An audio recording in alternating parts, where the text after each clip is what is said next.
Good evening, everyone. I would like to call back to order the meeting, March 11th, 2021 meeting of the Lake Forest Board of Education. If you would join me for the Pledge of Allegiance, followed by a moment of silence.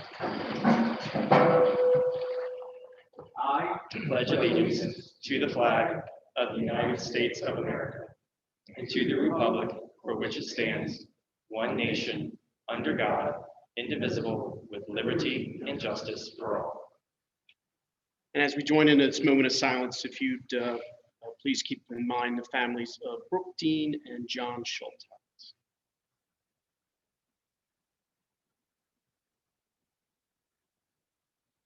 Thank you.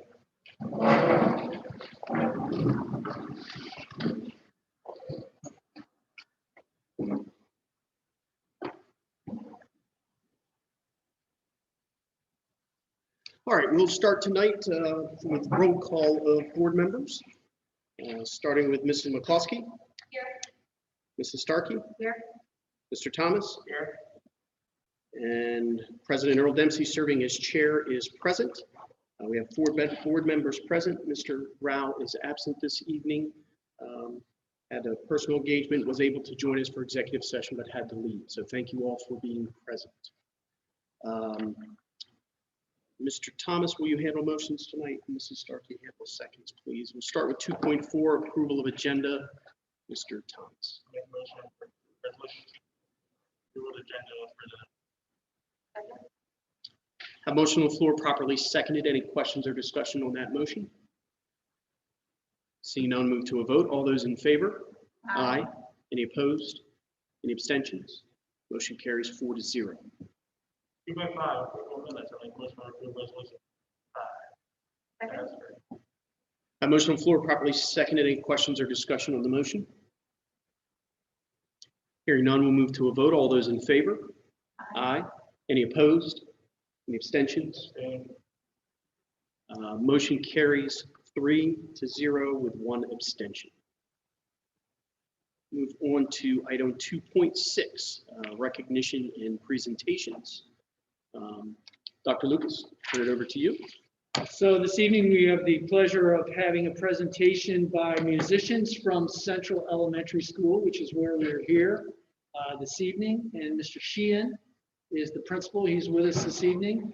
Go ahead, Mr. Sheehan. Let us know what we're going to hear and see. Yeah, so we wanted to share a slice of normal. High school has sports, middle school will soon be adding sports. Elementary also has some extracurriculars that we wanted to share and showcase for you. You're going to have a brief introduction from Mr. Bayonne, our band director, and some 4th and 5th grade solo performances from some of our band students. I want to point out that some of these folks have not been in more than a few months practicing, or some of them are actually completely remote. So see their progress with this mixed and hybrid environment, I think is great sentiment to both our teachers and our student progress and the parent support. So with further ado, I'll give you Mr. Bayonne and our band. Hey, it's Mr. Bayonne here. I'd like to thank, first of all, the Lake Forest Board of Education, Dr. Lucas, Mr. Sheehan, Ms. Williams for supporting the band program here at Central and Linton Lake Forest, and of course, helping us build the middle school and the high school. What I wanted to just take a minute to tell you is that we're going to do a little short recital of some of our students, 4th and 5th grade, just to let you know how they've been doing. They've been doing phenomenal with the Zoom and hybrid learning. It's been great for them to have something as an outlet, as we know that whole child, the whole universal language of music kind of correlates with all the other subject matters. So I hope you enjoy this. And once again, I want to thank you for supporting the band program here. And it's a joy to teach these kids, and they're doing a phenomenal job. Thanks. Hi, my name is Cameron Hendrickson. I play the clarinet in 5th grade, and I'm going to be playing Go for Excellence.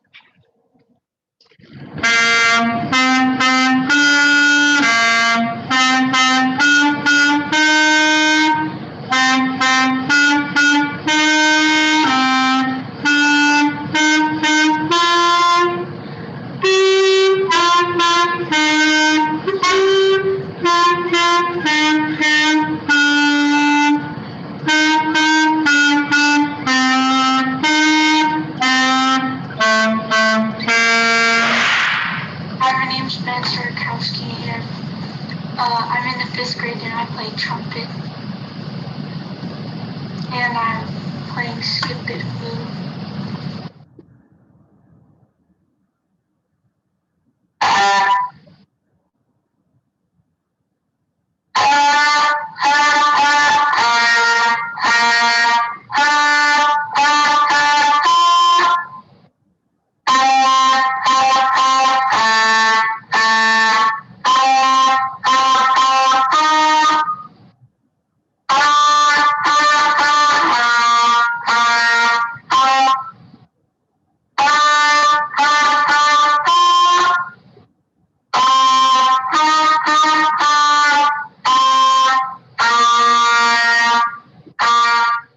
Hi, I'm Riley Sheehan. I'm in fifth grade and I'm going to be playing Beethoven's Ninth for you.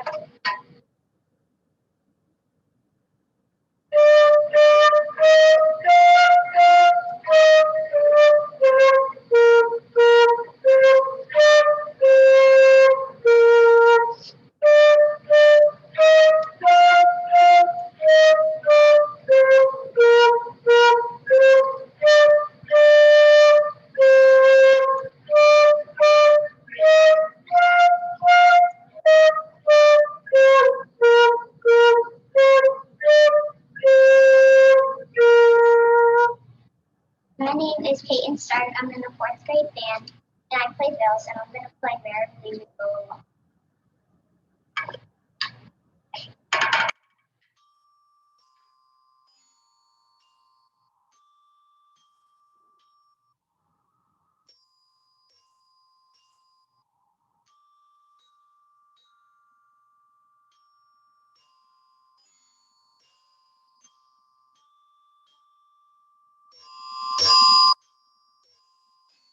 Hello, my name is Dallas Mitchell. I play trombone in the fifth grade band, and I will be playing Go Tell Bill.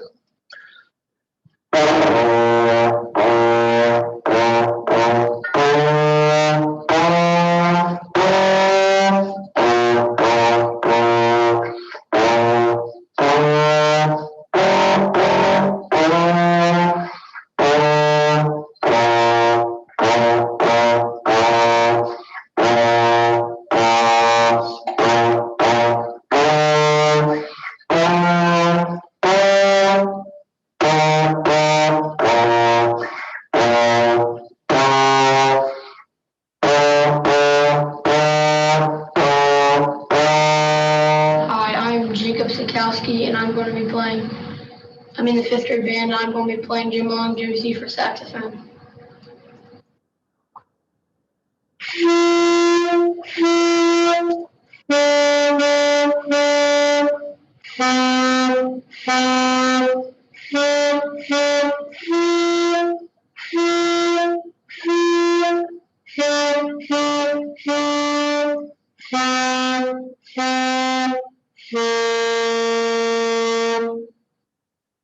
Hi, my name is Katie Brandt. I play snare drum fifth grade. I'm playing Beethoven's Ninth.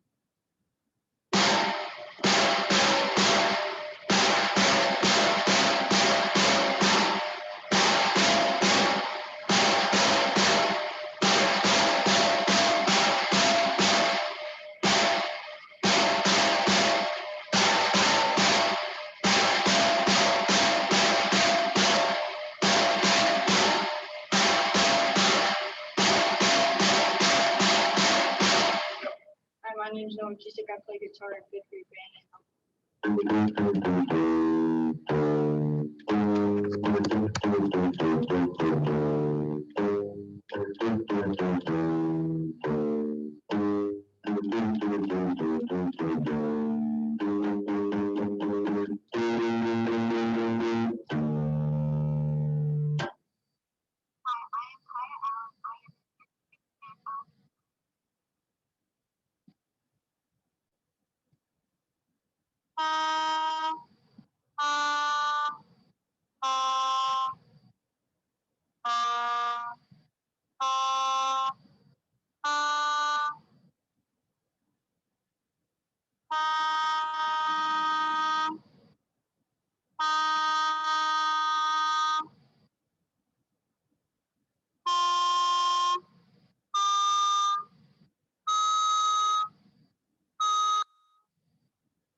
So that's great.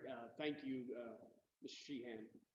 Thank you, Mrs. Williams. Thanks to all the great staff and students at Central. So just so everyone knows, twice a year, over a 3-year period, I believe we travel around, have whole board meetings at our school locations with the hope of, or the desire to highlight what's going on in those individual schools.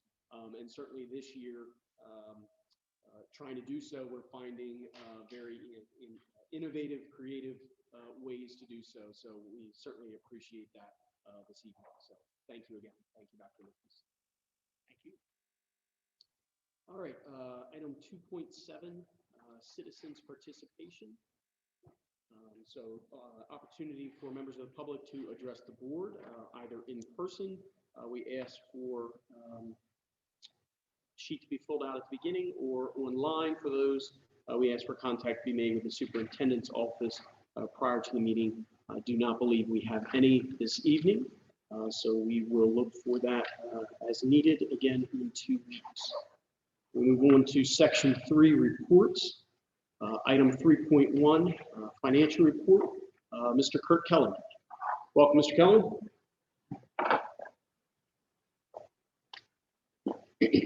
Pull this down so people could hear me. Good evening. This will be the financial board report as of the end of February 28th. So we're 2/3 of the way into the fiscal year. And we'll start with the revenue side of the report. The only changes on the state funds was we did finally receive the one-time enrollment amount of $224,000 along with the final installment of our education sustainment money. So pretty much we have received all of our state funding with the exception of the senior property tax credit, which will show up in a couple months here. Down to the local funds, we have pretty much received the lion's share of our funds this year, with the only exception being other local revenue, and that would be the indirect cost draw that we pull off of our federal grants. So my goal is to have that collected by the end of this month. So we'll see that on the next board report, hopefully, to finish out for the local funds. So for the end of February, we're at 93% of total for all funds collected compared to 93% last year. So any questions on the revenue report? I have a couple questions. Any other questions on revenue?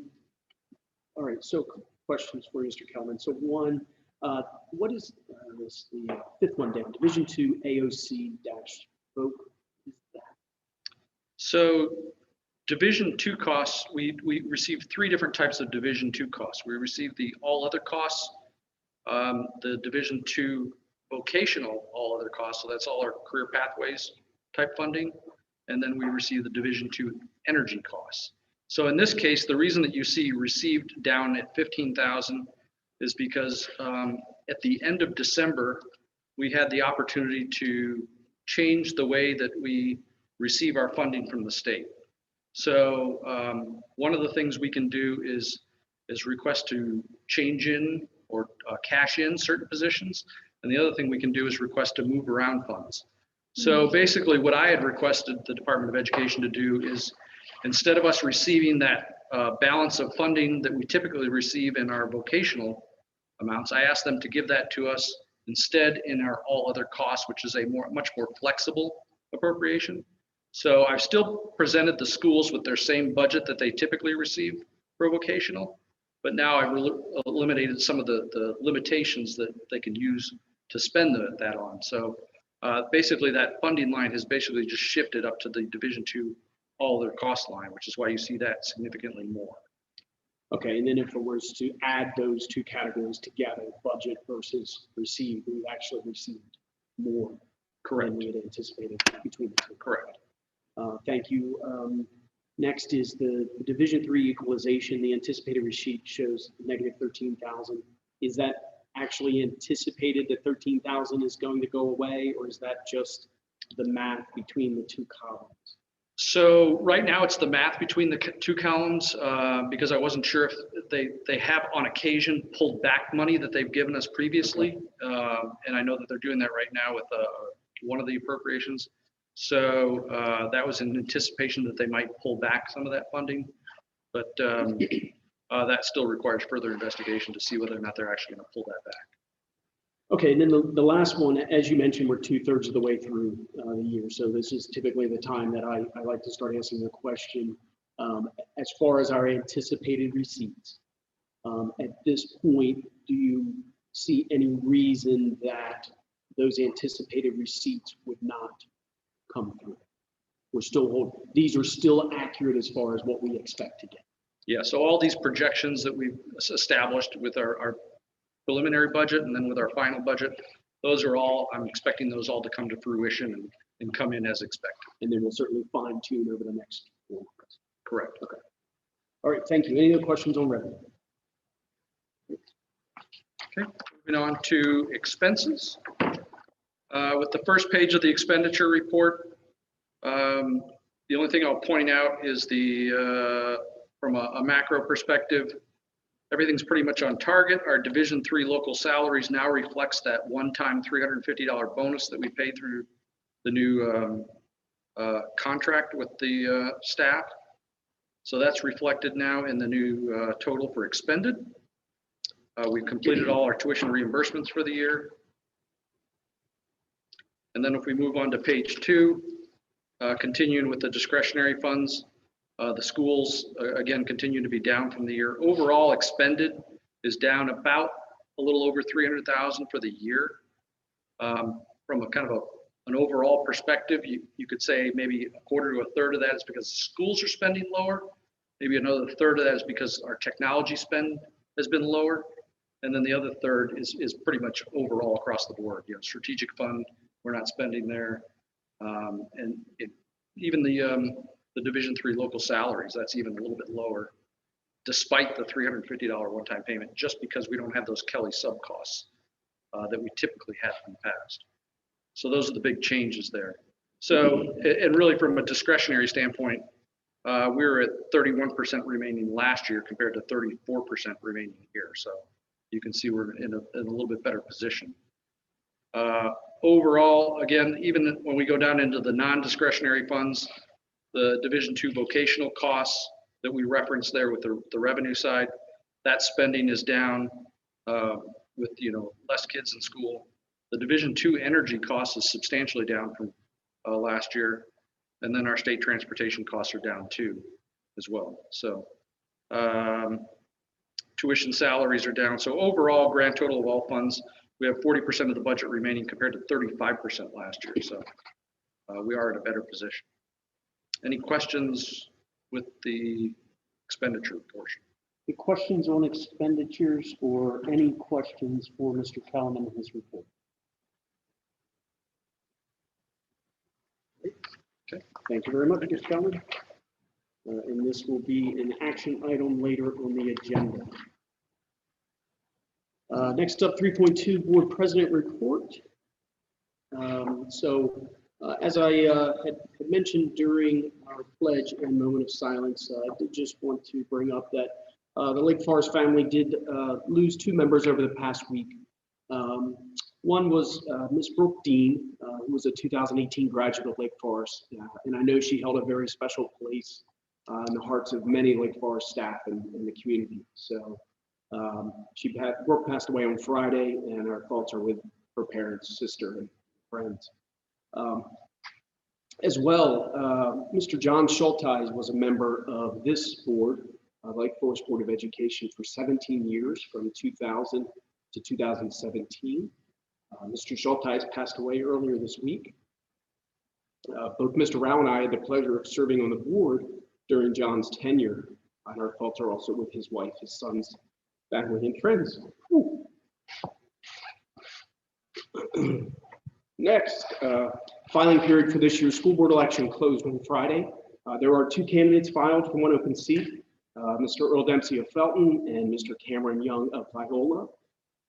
The election will take place the first Tuesday of May, which this year is Tuesday, May 5th, and that 5-year term will begin on July 1st. I don't want to steal any thunder away from Mrs. Mills. Are you going to talk about the fundraiser? Okay, I may pile on at the end of that then. And then certainly, finally, as always, thanks to all our administrators, our teaching and support staff for all that you're doing each and every day. And thanks to everybody in the community for continuing to support our schools and the staff through this school year. It is definitely noted and appreciated. That is all from me. Had a little more trouble making it through that than I thought I would. Any questions for me? All right, next up is 3.3 Superintendent Report, Dr. Lucas.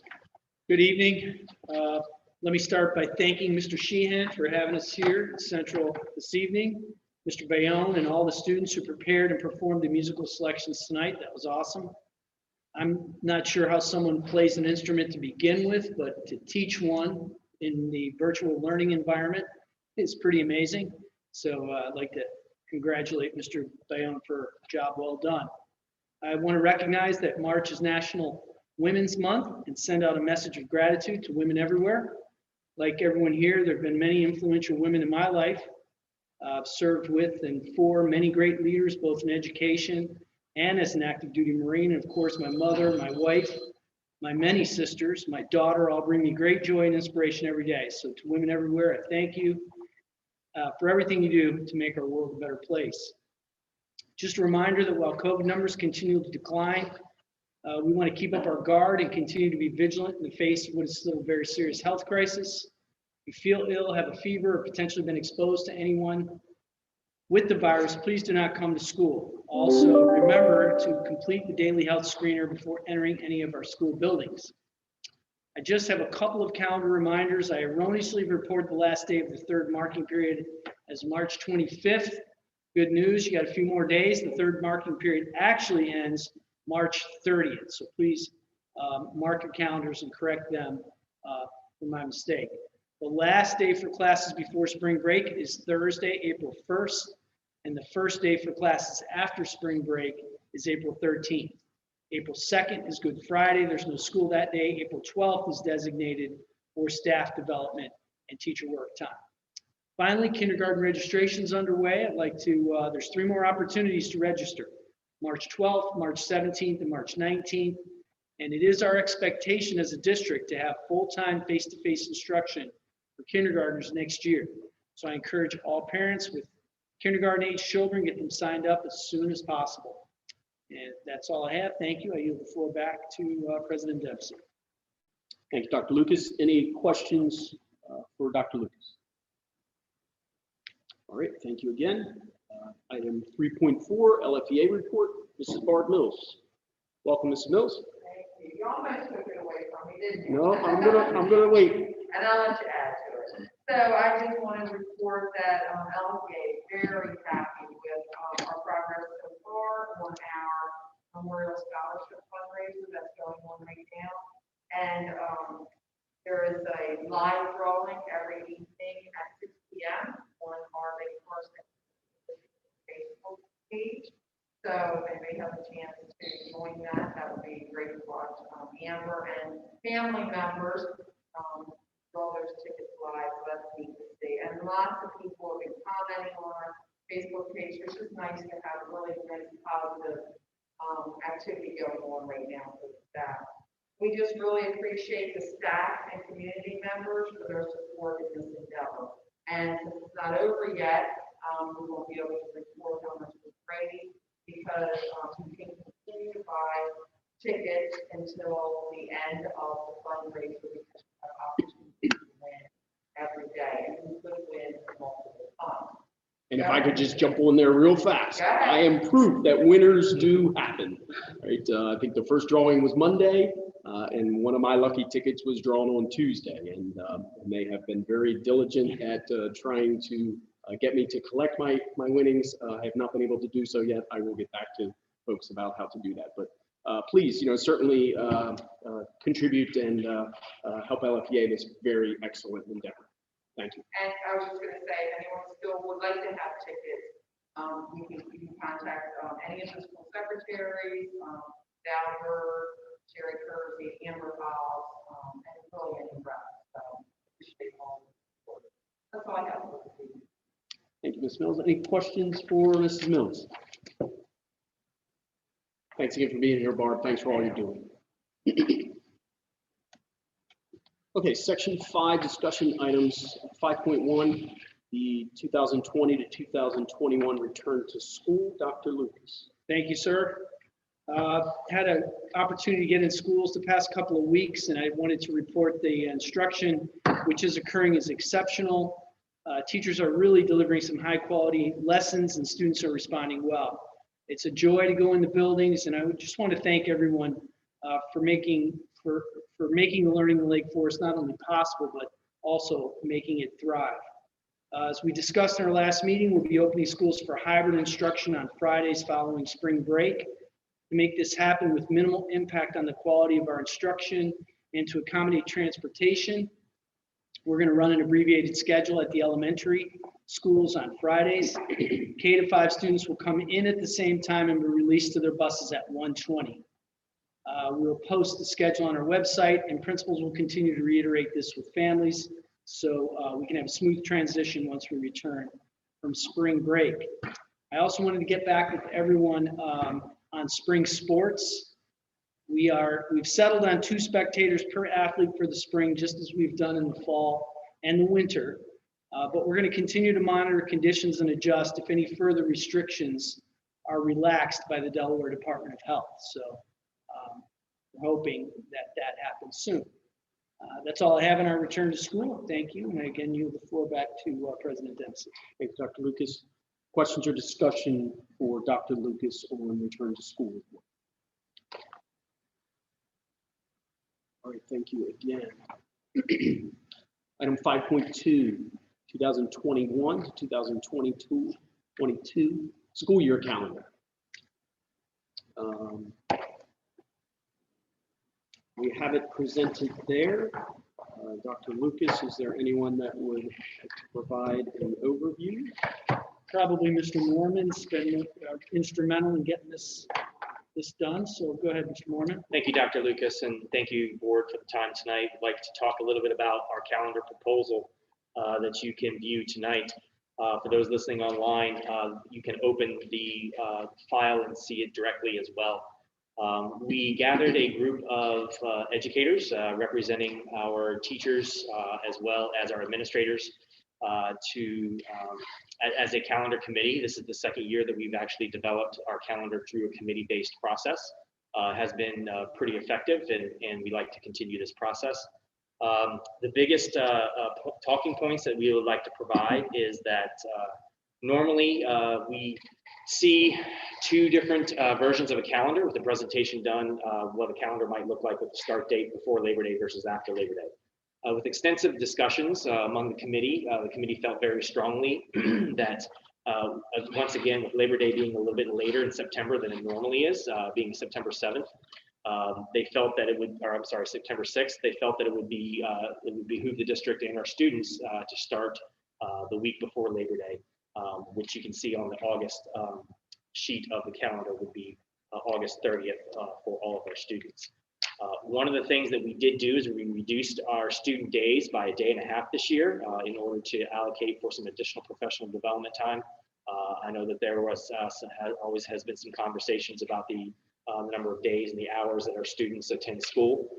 We also felt that this was not the year to necessarily retract any additional days beyond that because of the loss of learning that many of our students are experiencing through this remote environment, hybrid environment. So this creates the opportunity for our students to continue to work through the instructional days that we normally have built into our calendar. With that said, traditional breaks occur in November with our extended Thanksgiving break there that week. Students have off the entire week of the 22nd, where we have parent-teacher conferences scheduled with staff members from noon to 7:30 on the 22nd. And then on the 23rd, we provide professional development to our staff members with the extended break for our all 10-month employees beginning on the 24th of that. Moving over into December, we had a conversation about December 23rd. Our initial draft that we reviewed had the 23rd scheduled as a school day. Yes, as a school day. But we also had January 3rd marked off as an observance for New Year's Day. Well, we discovered that there was an error in that, and New Year's Day is actually being observed on December 31st. So that allowed us to take that school closure day and provide that on the December 23rd, the day before the Christmas holiday or Christmas Eve break. We will be returning to school for staff and students on January the 3rd. And as we move through the calendar, you'll notice that there are in-service days scheduled after the end of each marking period. That is so teachers can finalize their grades and complete their report cards, with report card distribution taking place approximately 1 week each marking period after the end of that point. We move down to spring break. Spring break is a little bit late this year. Good Friday is on April the 15th, with spring break extending through that following week. And then we get to the end of the school year in June. One of the things that you'll notice is that we reestablished the half day for the last student day this year. That was a common recommendation that we received both from teachers and administrators. And then the final 2 in-service days, with the 9th being the final day for all of our paras and CNS staff, and then June 10th being the final day for our classroom teachers. In a nutshell, this brings us to the 188 teacher days that are required by state law. We also require our para and CNS staff members to work 177 days throughout the school year. So they will be attending a couple of those professional development days so that they can earn their clock hours for license renewal and things of that nature that paraprofessionals have to earn. Provide some much needed education-based professional development for all of our staff members.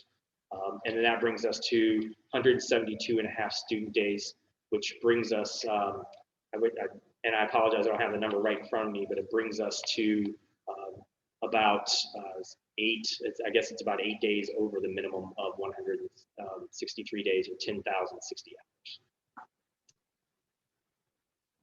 Or 9.5 days, I should say.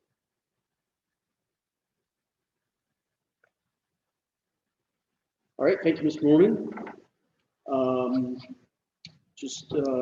You kind of touched on one thing I wanted to ask, and it was really just to remind the board, and as well, maybe some of the newer board members not aware. So when we do this calendar, teacher requirements are set number of days, and that comes from standards set by the state. That's correct. Okay, In and our that state is code. 188 teacher days. Yes, sir. And then students, the requirement for students is not listed as days, it is listed as hours. Correct. Right? And then you mentioned it at the end, 10,060 hours is the requirement. Yes, sir. And then based on how long our students' school day is, that math works out to how many actual days students should be scheduled. That is correct. So we take the number of days and multiply that by 6.5 hours for each day of instructional time, and that is how we calculate out the total number of hours equating those days. Okay. And just one point of clarification as well before opening up to questions. So this is on this evening as a discussion item. From here, this will go out and basically remain open for essentially public comment for a period of 30 days. And this will come back to us for a vote on the agenda the evening of April 22nd. So questions, discussion from the board on the draft calendar proposal.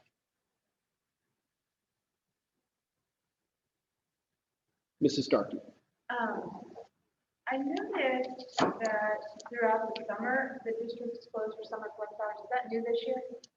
Actually, we started that last year as far as a mandatory closure. Okay. Years prior to that, it was a little bit more of an option. Okay. But as we went into negotiations with the union, we discussed the cost savings that we have as a district in shutting down the school system on Fridays.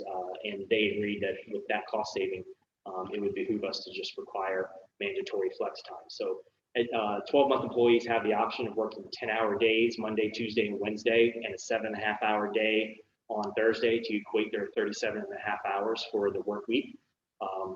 Or they may work a standard 7.5-hour day, Monday through Thursday, and use a vacation day for Friday. If they work the longer hours, then they are not required to take any personal leave when we close on Friday. Any other questions or discussion on the draft calendar? Okay, so as I mentioned, this will remain open for comment and review for here now less than 30 days. It will come back for a vote during our April 22nd board meeting. With that, we'll move on to section 6, board policies. Item 6.1, board policies, first reading. This is a discussion item at this point. We have several to go through, so I believe we'll go through one by one and offer discussion from the board. Excuse me. We start with the first one of EEAEC, student conduct on buses.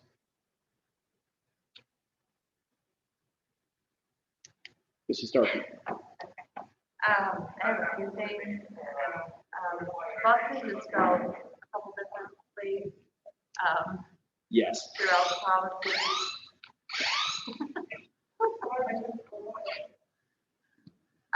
And I looked it up, and the correct modern is one F. Yes, correct. one of. So there were a couple of those throughout. Want me to identify them or just? I think if we just bring that back and do a search and replace. And then on number 1, under school bus safety rules, I saw that bus aid was capitalized later in the state policy. So again, I don't know if they both need to be. And I think that aid, is that correct?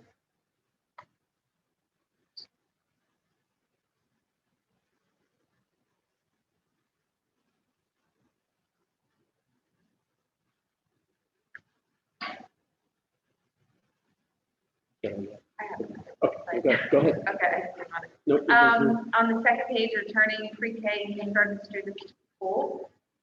I feel like that first sentence that's by itself and then the first sentence of the next paragraph are kind of redundant. I don't know if we could, those are kind of things. So I had a question on the second one because I didn't understand it. So in order to be released from the bus, the parent guardian must be at the bus stop, must go to the bus door after the bus has stopped. After the bus has stopped and open the entrance door. I took it that the parent was opening an entrance door. Yes, so I would agree. It is redundant. So we could maybe look at reworking those two. Probably the detail the second one goes into kind of eliminates maybe much of the first.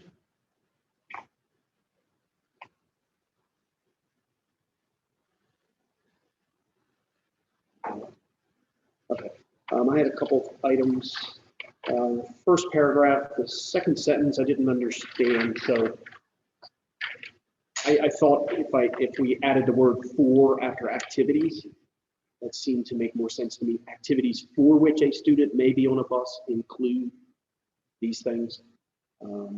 Seemed like that was missing, and just the beginning of the fourth line, the assigned bus.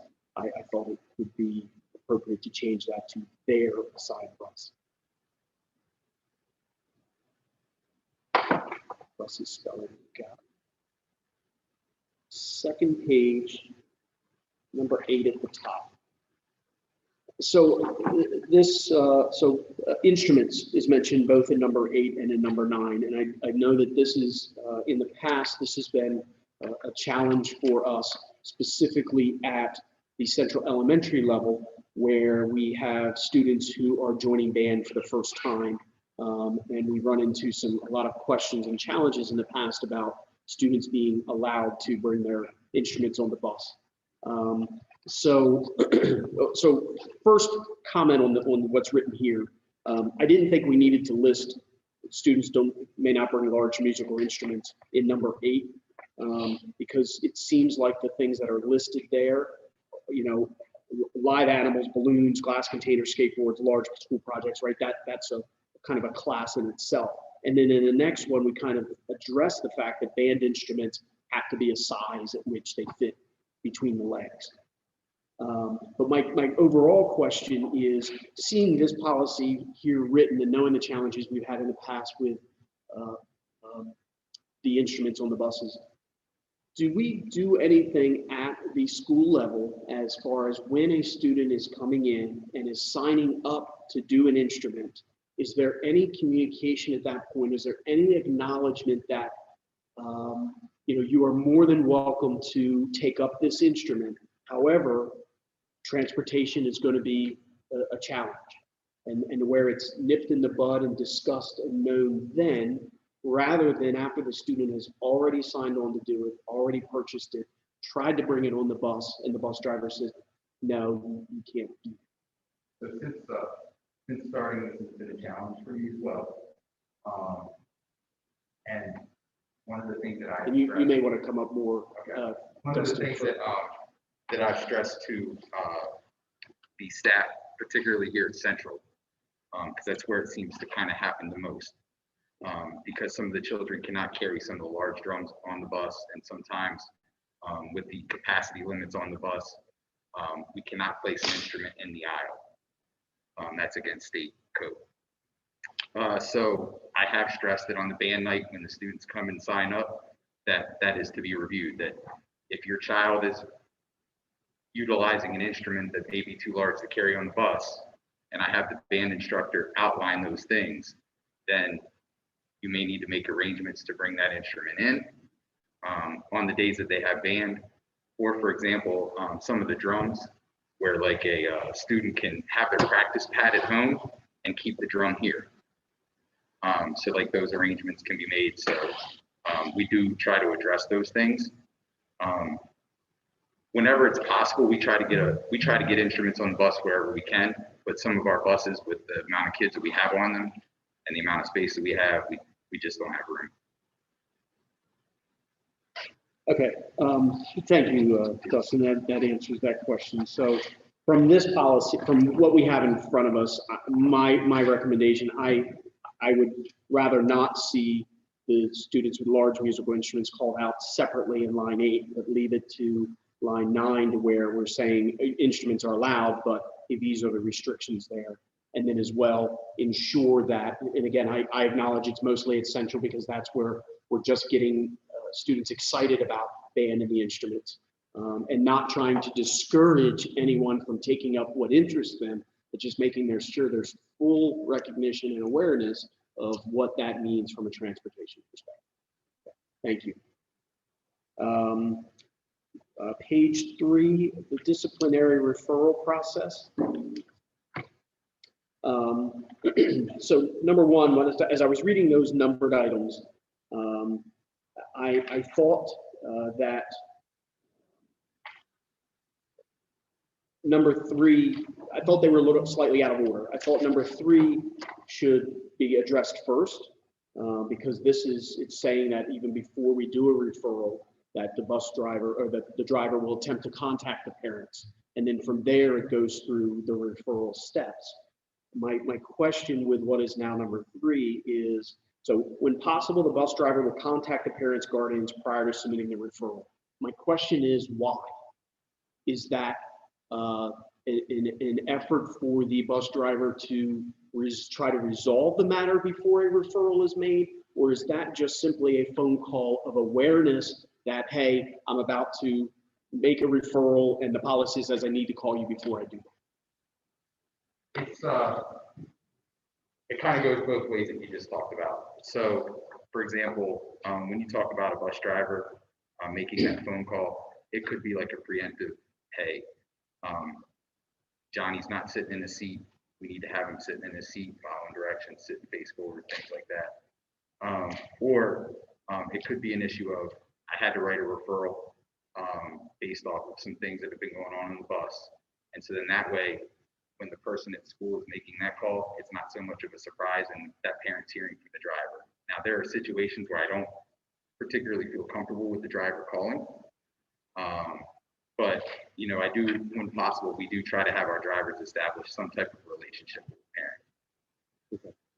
If there is, so again, hearing that, I believe we should reorder that, and that should become number 1, and then step through the other steps. But I would also, when I read that, if it's unclear to me, I don't want it to be unclear specifically to like our bus drivers as to why we're calling.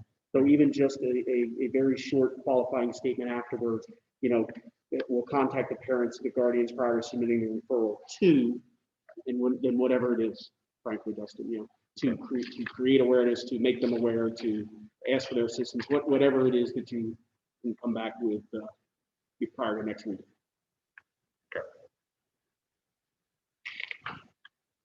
And then the last minor thing I had was, I believe, on page 4 at the top, number 1, where it says instances where, I think when I read that, I think it should say instances where additional consequences are needed instead of added. That was the last thing that I had. Anything else, discussion on this one from anyone else? All right, thank you very much. All right, moving on to GCFB, hiring of administrative staff members. Excuse me, discussion on GCFB. All right, moving on, GDH, support staff orientation. Discussion on GDH, there is a recommendation to the board to remove this policy as it is covered as part of our onboarding process already. Discussions or qualms with that? Right, let's do that recommendation. GDMB, classified staff training conferences and workshops.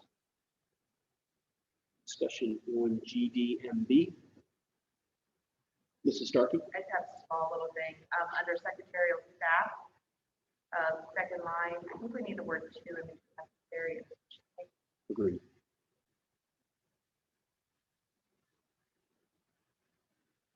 Anything else?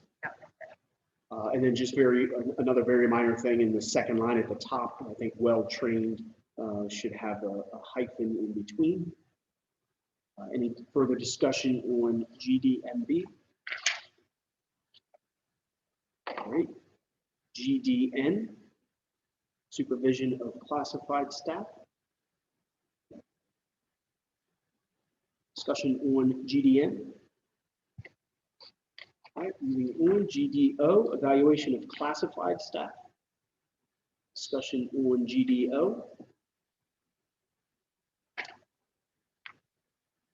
Okay, moving on, GDQB, discipline, suspension, and dismissal of classified staff. Discussion on GDQD. Seeing none, move on, KA. School, community, home, relations, goals, priorities, objectives. It's a mouthful. Discussion on KA. I had one question. I was confused in the very first bullet point, the semicolons, why those were there. It seemed appropriate to be commas. And then the last one actually, that Oxford comma does exist there. So if there's any reason for that, otherwise I think commas. Any discussion on KA? Okay, KBA, school parent relations goals. Discussion on KBA. So I just had one question all the way at the bottom, number 7. Usually in policies, we're changing child to student, but I think in this case, somebody correct me if I'm wrong, we're changing it back because this is more directed to the parents. Okay. All right, thank you. All right, hearing nothing else on KBA, move on to KBB, parent rights and responsibilities. Discussion on KBB. Mrs. Starkey? Number 13 under rights. Again, it's kind of just, I guess, a preference, and I don't even know that I have a suggestion. So at the term where it says improvement of their child, feels like just, I don't know.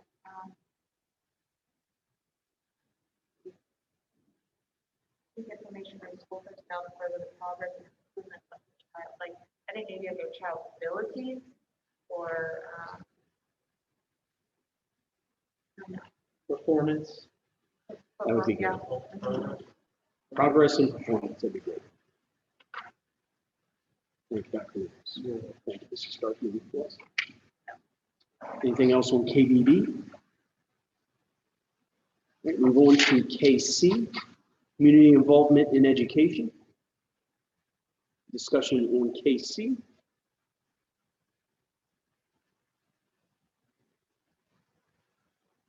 Right, seeing none, we move on to KCD, public gifts, donations to schools. Discussion on KCD.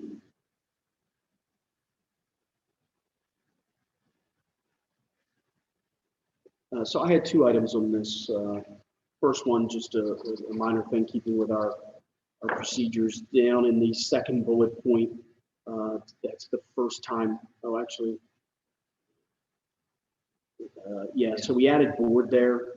So usually the first time we reference board is Lake Forest Board of Education. So I think what we would do is scratch the word district and say Lake Forest Board of Education policy. My other question is the second paragraph where it talks about the use of letters and what happens if a letter is received. So the first one indicates that if I give a gift, I have to send a letter indicating if I want it used for a certain thing, I have to provide a letter indicating it's used for that. Okay, so I get that. The second one says when a letter accompanies a gift, recognition will be given by the district. Now, what does that mean, that recognition? Are we saying that we recognize it back to the donor and acknowledge it, or that we publicly recognize that this gift was received? Because if it's the latter, if it's the fact that we publicly recognize it, I may want to give a gift and I want it to go to a certain use, so you're required to give me a letter, but I also want my gift to remain anonymous. I don't want it to recognize. And this says it must do this and we will do this. So there just was no, I didn't know what the recognition meant. If it's the former, if it's just that we are recognizing it back to the donor, then I think we could change the recognition to acknowledgement. Acknowledgement will be provided by the district. So I didn't know. I know this policy's been around. This is existing language. So maybe the board input on this. So do you think it's acknowledgement? Okay. So then why don't we change it to when a letter accompanies a gift or donation, acknowledgement will be provided to the donor by the district. Feasible? Any further question on KCD? All right, KD, public information and communication. Question or discussion on KD? Okay. Yep, Mrs. Stark. How do we do this? Like, how do we form acceptance? Like, how does that take place right now? So I would say that it is the kind of what some of the last words in that first paragraph to all available meaning. I think this is an all-encompassing policy that gives the opportunity that we don't nail down certain ways to do it. I think what falls into this is, Dr. Lucas's newsletter that goes out. It's any press releases that we do. It's communication from the schools directly. It's reaching out individually from staff to community. Yes. It's also probably the reports that you request from us that we provide to you during this type of a format. So yeah. That would be correct as well. Very, very public meetings.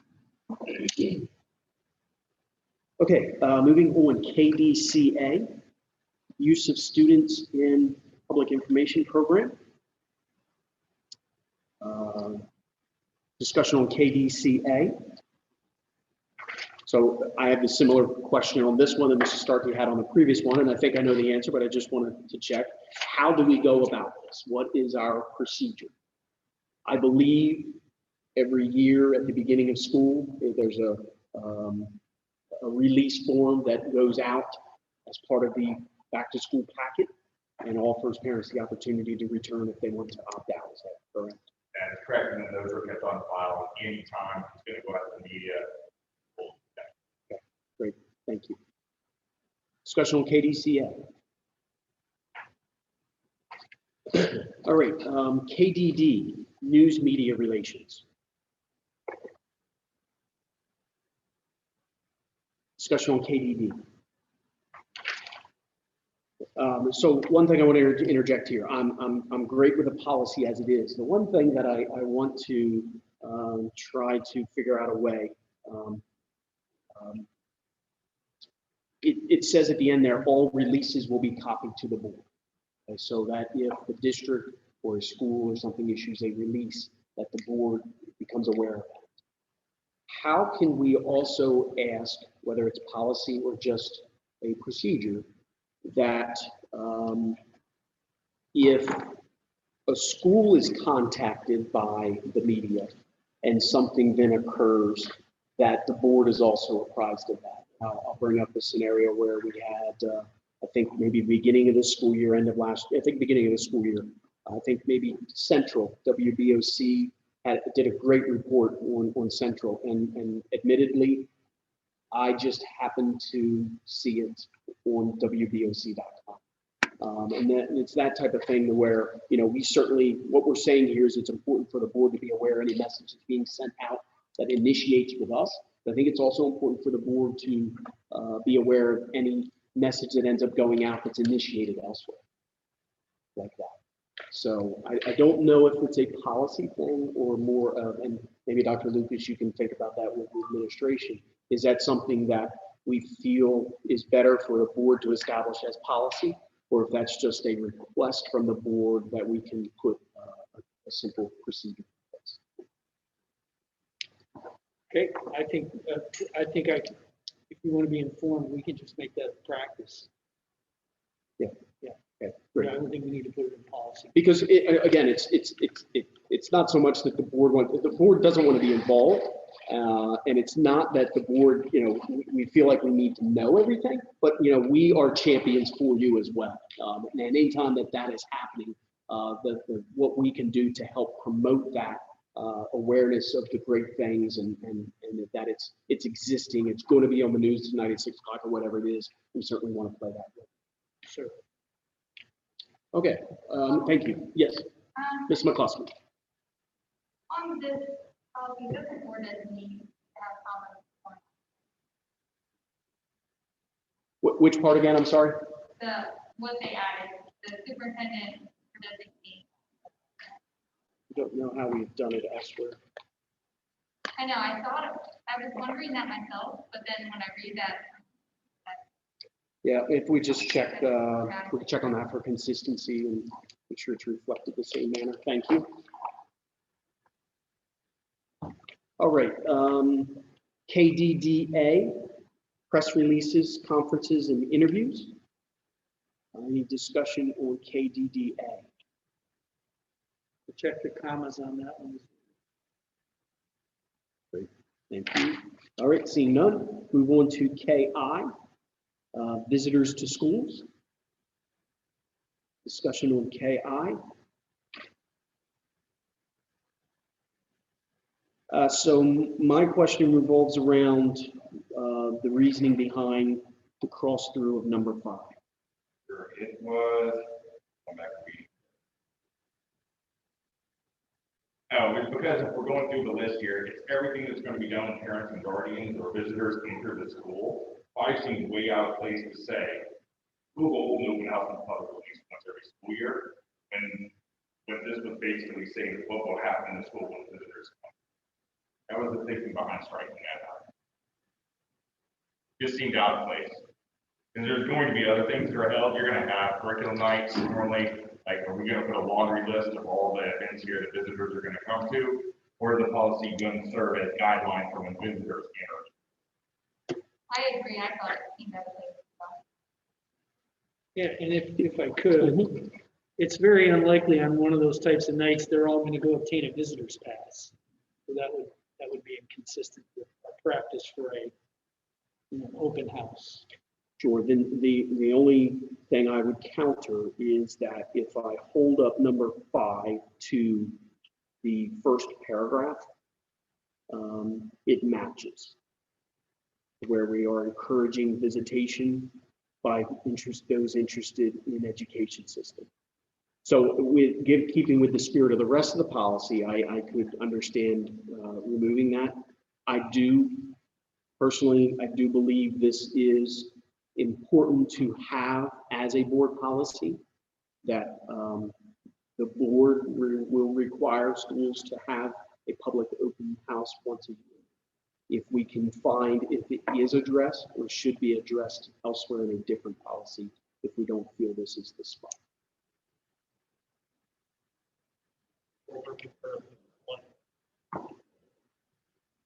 Basically let people know that there will be open house every year. And then the rest of it is explain if someone were to visit this, outside of that. Yep, and so, and maybe another solution would be, instead of keeping it a numbered item like the rest where it's out of place, maybe it becomes a separate paragraph, a separate notation to where, yes, that second paragraph with the administrative rules and regulations, we then enumerate those 4 items, but then separately, we want to see an annual public session. To me, Mrs. McCloskey, sorry. yeah, to me, I feel like, yes, it's important, but I feel that this policy is talking about when you're coming to visit, not on an open house night, not on a curriculum night, not on anything else. Like, this is about when visitors come to the school and have to go to the office, have these things that happen. That seems like, I agree it's important and it's good to share with the community, but I agree that I don't think it's this policy. Sure, and I can concur and agree with that. My concern is that in our board policies, if this is the only place that we are mandating by policy an annual open house, then it should not be strict. Yeah, I agree. I think it should be somewhere else, but not necessarily. The way it reads to me, I don't think.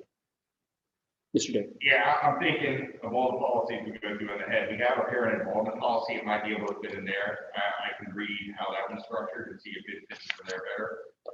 Or we can try to reword it here. We'll find a place for it. Okay. All right. Thank you, sir. And yes, Mrs. Starkey. Like, are there any other events other than open house that we need to specifically put in the policy?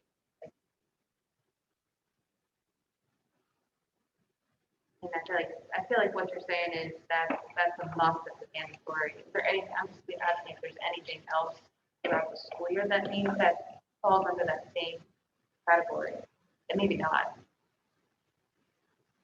Well, one issue with that is that it could then restrict schools, because beyond the open house, our schools become very creative with their evening events. We have father-daughter dances, we have mother-son dances, we have a lot of other events. Curriculum nights, things like and that. so the more constrictive the policy becomes, then that limits the school's ability to provide a variety of events. None come to mind.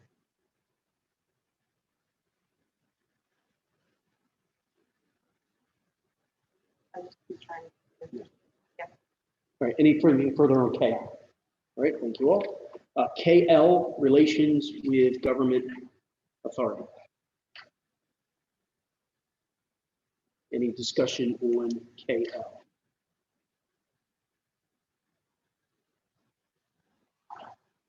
All right, seeing none, we'll close our open discussion on policies.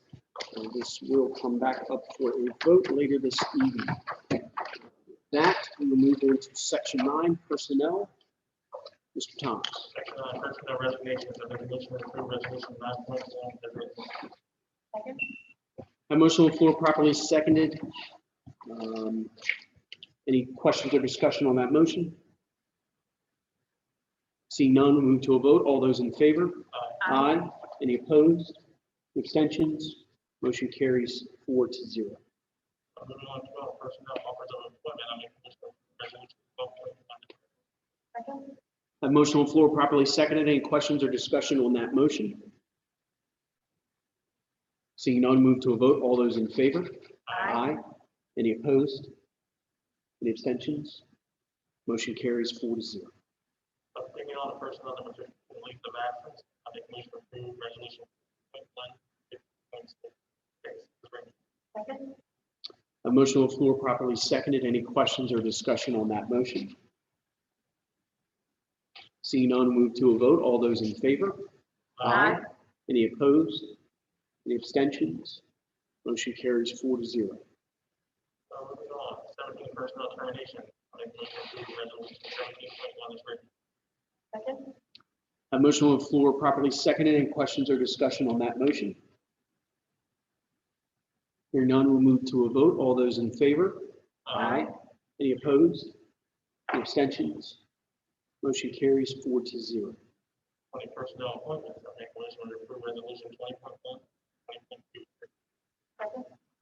A motion on the floor properly seconded. Any questions or discussion on that motion? Seeing none, move to a vote. All those in favor? Aye. Any opposed? Abstentions? Motion carries 4-0. 21, other business. I make a motion to approve resolution 21.1 as written.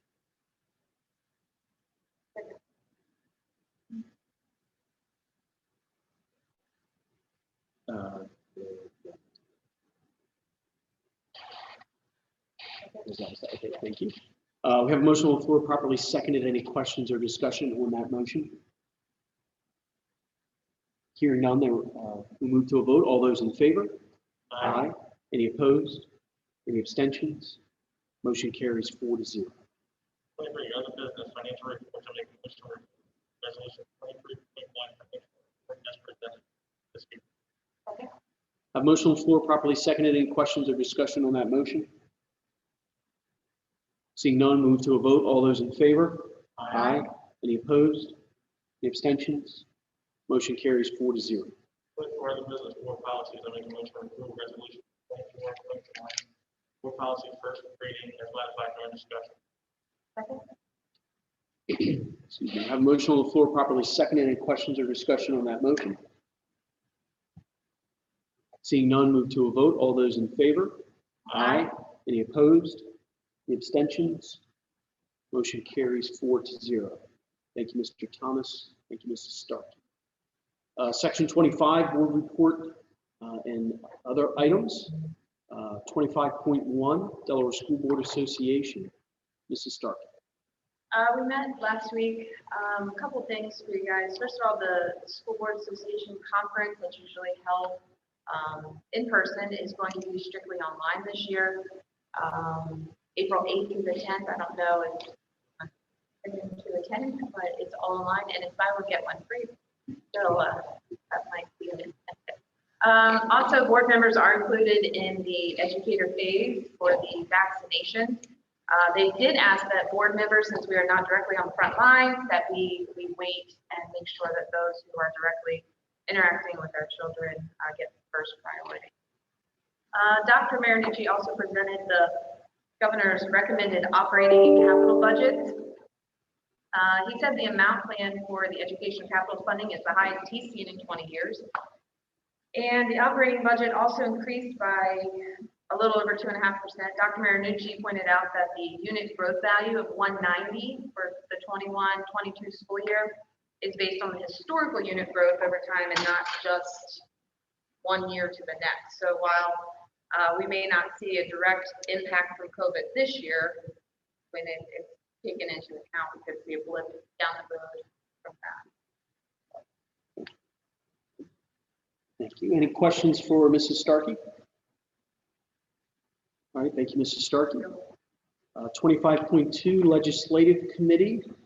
Mr. Rao is not here this evening. I don't know who's his backup. That would be. Okay, do we have anything? I'm not aware of anything. Okay.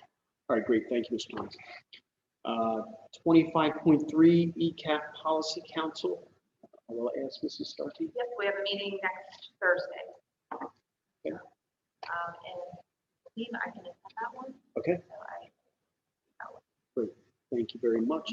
Any questions for Mrs. Starkey? 25.4, good of the order. An opportunity for board members to address any items not covered elsewhere on the agenda. I would just like to say, as Mrs. Starkey mentioned, we are to the point of the vaccine distribution that it is being opened as a priority to educators. And while certainly no one can determine for you as an individual what it is that you do, but now that we are there, and I think there's a big event this weekend, I believe at Dover Downs, certainly I would encourage everyone to highly evaluate what the decision is for themselves. And if that decision comes out positive, please take the steps to get vaccinated. And every step in doing so gets us closer to hopefully some normalcy. So thanks for that. With nothing else, I do not believe we have a need for executive session, Dr. Lucas. No, sir. All right. With that, I will entertain a motion for adjournment. So moved. Second. A motion on the floor properly second. Any questions or discussion? Hearing none, move to a vote. All in favor? Aye. Any opposed? Any abstentions? Motion carries 4-0. The board stands adjourned. Our next meeting is 2 weeks from tonight, Thursday, March 25th. And we will be at the middle school, W.T. Chipman. We look forward to that time there. Thank you all very much. Please stay healthy, stay safe.